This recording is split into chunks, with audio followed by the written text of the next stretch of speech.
আসসালামু আলাইকুম। আশা করছি সবাই ভালো আছেন। আলহামদুলিল্লাহ আমরা বেশ ভালো আছি। তো নতুন আরও একটি ভিডিও নিয়ে আসলাম। আশা করছি শুরু থেকে শেষ পর্যন্ত দেখলে ভালো লাগবে। যদি ভালো লাগে লাইক কমেন্ট শেয়ার করে দিন, সেই সাথে সাবস্ক্রাইব করে আমার পাশে থাকবেন আশা করছি। তো গতকাল বিকেল থেকে এই ভিডিওটা শুরু করেছি। কিছু ফল ফ্রুটস এনেছিল, সেগুলো আপনাদের সাথে একটু শেয়ার করলাম। আর এই বোতলগুলো টেবিলের উপরে আমার কাছে মনে হচ্ছিল একটু ঝামেলাযুক্ত, সে কারণে বোতলগুলো ধুয়ে পরিষ্কার করে আমি 2টা বোতল এখান থেকে সরিয়ে রাখবো, আর বাকি বোতলগুলো পানি ভরে নিব। তারপরে এখন সন্ধ্যার পরে রাতের বেলা হালকা পাতলা কিছু রান্নাবান্না করব। তো কি রান্না করব না রান্না করব এরকম একটা ব্যাপার স্যাপার ছিল। হঠাৎই মনে হলো যে লাউ আছে, যেহেতু লাউ দিয়ে মুরগির মাংস এবং হাত পা গিলা কলিজা দিয়ে একটু সামান্য ঝোল রান্না করে নিই, তাহলে হয়তো ভালো লাগবে খেতে। তো অনেক দিন পরেই কিন্তু আমি এই মাংসটা রান্না করলাম লাউ দিয়ে।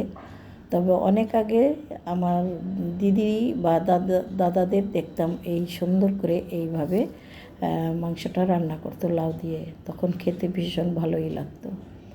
যাই হোক, খাওয়া দাওয়া শেষ করে ঘুমিয়ে পড়েছিলাম। তারপরে চলে আসলাম পরের দিন সকালবেলা।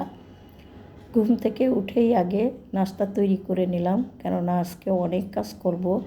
আগামীকালকে রোজা, তো সে কারণে আমি কিন্তু আজকে অনেক কাজ করব। যেহেতু অসুস্থ ছিলাম, তো কাজকর্ম তেমন কোনো কিছুই করতে পারিনি। আবার ভোটের কারণে বাড়িতে যেতে হয়েছিল, তো এমনিতেই কিন্তু কাজের ক্ষেত্রে আমি একটু পিছিয়ে গেছি। আর রমজান উপলক্ষে যে অনেকেই অনেক মনে প্রস্তুতি নিচ্ছে, কি খাবে না খাবে সেগুলো রেডি করে রাখা। তবে আমি কোনো দিনও কখনোই ওইভাবে কিছুই রেডি করে রাখি না। যখন যা খেতে ইচ্ছে করে আসলে নগদ বানিয়ে খাওয়ারই মানে চেষ্টা করি, আর যা খাওয়ার কিনে কেটে খাওয়ারই চেষ্টা থাকে। যাই হোক, দেখি এবার কিভাবে কতটুকু খাওয়া দাওয়া করতে পারি, এবং আল্লাহ পাক রিজিকে যা রেখেছে তাই হয়তো বা খাবো। এর বেশি কিন্তু কেউ কখনোই খেতে পারে না। অনেক জিনিস বানিয়ে রাখার পরেও কিন্তু খেতে পারবে কি পারবে না শুধু একমাত্র আল্লাহ পাকই ভালো জানেন।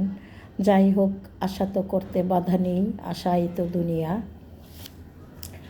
যাই হোক, আমি নাস্তা খিচুড়ি রান্না বসিয়ে দিয়ে তারপরে কিন্তু খিচুড়ি খাওয়ার জন্য বেগুন ভাজা করব, আর পাশাপাশি একটু সালাদ বানিয়ে নিলাম, সেই সাথে একটু ডিম ভাজা করব। তো ডিমের জন্য পেঁয়াজ কেটে রেখেছি এবং সালাদ কেটে রেডি করে রাখলাম। বেগুনটা কেটে লবণ দিয়ে মাখিয়ে নিয়েছি। এদিক থেকে আমার কিন্তু খিচুড়ি রান্না হয়েও গেছে। তো ডিমগুলো ফাটিয়ে নিয়ে এখানে আমি 2টা ডিম ফাটালাম, কেননা 4জন মানুষ হাফ করে আমরা খেয়ে নিব। সকালবেলা অত বেশি ভাজা ডিম কেউ খেতে চাইবে না, এবং আমি তো বিশেষ করে খাবই না।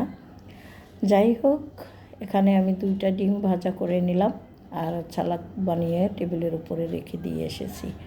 এখন ডিমটা ভেজে নিব, পাশাপাশি আমি কিন্তু বেগুন ভাজাও করে নিব। তো যাই হোক, বেগুন ভাজাও আমার হয়ে গেছে ইনশাল্লাহ। দেখতেই পাচ্ছেন এখানে আমি কিন্তু খুব সুন্দর করে বেগুন ভাজাটাও করে নিয়েছি। এখন হলো সকালবেলার নাস্তাটা আমরা করে নিব সবাই মিলে একসাথে বসে। তবে একসাথে বসে তো আর আমাদের কখনোই নাস্তা করা হয় না। আগে সবসময় আমরা একসাথেই খাওয়া দাওয়া করতে চেষ্টা করতাম। এখন যার যখন খুশি সে তখনই খেয়ে নেয়। যাই হোক, আজকে হয়তো সবাই একসাথে বসার চেষ্টা আছে, দেখা যাক কতটুকু হয়।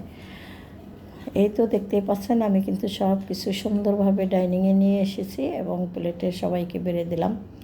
তবে কেউ তো আর খেলো না, আমি আর ছোট ছেলে একসাথে বসে খাবারটা খেয়ে শেষ করলাম। যাই হোক, সকালবেলা নাস্তা করা হয়ে গেছে আমাদের। এখন হলো দুপুরের জন্য রান্নাবান্না করব। তবে তার আগে আমি বেশ কিছু কাজকর্ম করব। কিছু কাজ আমি অফ ক্যামেরাতে করে নিয়েছি, বাদ বাকি যতটুকু করব আপনাদের সামনেই করব। তবে বেশ কিছু কাপড় আজকে আমি ধুবো। এই যে দেখতেই পাচ্ছেন চাদর কিন্তু এখানে ভিজানো আছে। অফ ক্যামেরাতে আরও কিছু কাপড় আসলে ধুয়ে নিয়েছি, সেগুলোও আপনাদের সাথে শেয়ার করব। এখানে দেখতেই পাচ্ছেন অনেকগুলো কাপড় ধোয়া হয়ে গেছে অলরেডি। আরও কিছু কাপড় ধুয়ে বারান্দাতে ছড়িয়ে দিয়েছি। তবে এখন তো শীতকাল না, গরম পড়ে গেছে প্রচণ্ড পরিমাণে।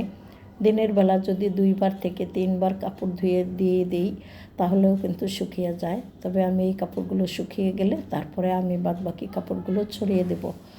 তবে বিকেলবেলা কিন্তু আসলে আরও চাদরগুলো মেলে দেব। তো কাপড় ধুয়ে গোসল করে তারপরে কিন্তু আমি নামাজ পড়ে তারপরে এসেছি রান্নাবান্না করার জন্য। তেমন কোনো কিছু রান্না আমি করব না, শুরুতেই দেখিয়ে দিয়েছি যে রাতের বেলা একটা লাউ দিয়ে মাংস রান্না করেছিলাম, সেই ঝোলগুলো রয়ে গেছে। আর এখন শুধুমাত্র একটু ভাজি করে নিলাম, সকালবেলা যে বেগুন ভাজা এবং ডিম ভাজা করেছিলাম সেগুলোও রয়ে গেছে।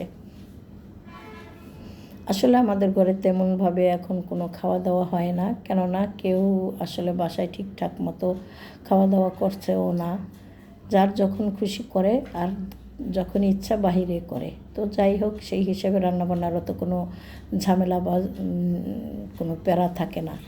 যাই হোক, চলে আসলাম খাওয়া দাওয়া করে বিকেলবেলা।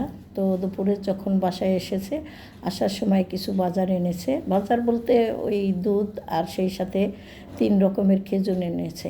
এখানে 3 রকমের খেজুর আনার একটা উদ্দেশ্য আছে। আমরা একটা একটা করে খেয়ে দেখব, মানে 3 রকমের খেজুরগুলো খেয়ে দেখব, যেটা ভালো লাগে আমাদের কাছে সারা মাস ধরে হয়তো ওই খেজুরটাই বেশি খাওয়ার চেষ্টা করব। আর যদি ভালো লাগে সবগুলোই, তাহলে মাঝে মধ্যে ঘুরিয়ে ফিরিয়ে 3 রকমের খিচুড়ি আমরা সারা মাস ভরে খাবো। আর এখানে যে দুধগুলো দেখতে পাচ্ছেন, প্রত্যেক দিন হয়তো একটা করে জাল দেব এবং লাগলে 2টা দেব, যখন যেমন খুশি 3টা 4টা যাই লাগুক জাল করে আমরা খাবো। তবে এই দুধ দিয়ে তো আর সারা মাস যাবে না, এগুলো শেষ হলে তারপরে আবার দুধ আনা হবে। তো সব কিছু গুছিয়ে আমি ফ্রিজে রেখে দিলাম। আর ফ্রিজে তো আসলে মোটামুটিভাবে অত বেশি একটা জায়গা নেই, কারণ আমরা আসলে রোজার জন্য কোনো প্রিপারেশন নেইও নাই আর নেইও না কোনো কখনোই। ফ্রিজে যা থাকে যেমনভাবে থাকে ওটাই হচ্ছে বড় কথা। তো দুধগুলো রেখে দিলাম ডিপ ফ্রিজে, আর নর্মাল ফ্রিজে খেজুরগুলো রেখে দেবো। তো এই তো খেজুরগুলো রেখে দিলাম। আর এই যে দেখতেই পাচ্ছেন বেসন, এই বেসনগুলো কিন্তু গত বছরের ছিল ডিপ ফ্রিজে। তো এখন একটু বের করে রাখলাম, দেখি প্রসেস করে রাখলেও রেখে দিতে পারি, না হয় এভাবেই রেখে দেব। আর বুট ছোলা মানে আমার কোনো কিছুই কিনতে হবে না, সেজন্য আর ওই রকম কোনো ঝামেলা নেই। সব কিছুই আমার গত বছরের অনেকগুলো রয়ে গেছে, সেগুলো এই বছর শুরুতে শেষ করব। তারপরে যদি লাগে তারপরে না হয় আবার আর কি কিনে নেওয়া যাবে। অযথা আর কিনে ঝামেলা বাড়াইতে চাই না। গত বছরের বুট এবং বেসন ফ্রিজে রাখতে রাখতে মনে হয় আমার বিতৃষ্ণা হয়ে গেছে। তো এই বছর আর ওইভাবে রাখতে চাই না। এখান থেকে বেশ কিছু কিন্তু বছরের মধ্যেও অনেক খাওয়া হয়ে গেছে। তো যাই হোক, কথা বলতে বলতে ভিডিওর শেষ পর্যায়ে চলে এসেছি, আপনাদের কাছ থেকে বিদায় নিব। আশা করছি আমার ভুল ত্রুটি ক্ষমা সুন্দর দৃষ্টিতে দেখবেন, সেই সাথে সাবস্ক্রাইব করে আমার পাশে থাকবেন, লাইক কমেন্ট শেয়ার করে দিবেন, যাতে করে আমার ভিডিওগুলো আপনার বন্ধু সার্কেলের মাঝে ছড়িয়ে যেতে পারে এবং তারা আমার ভিডিওগুলো দেখে নিতে পারে। তো আশা করছি বেশি বেশি একটু শেয়ার করবেন। তো বিদায় নিই আপনাদের কাছ থেকে। সবাই ভালো থাকেন, সুস্থ থাকেন। আল্লাহ হাফিজ, আসসালামু আলাইকুম।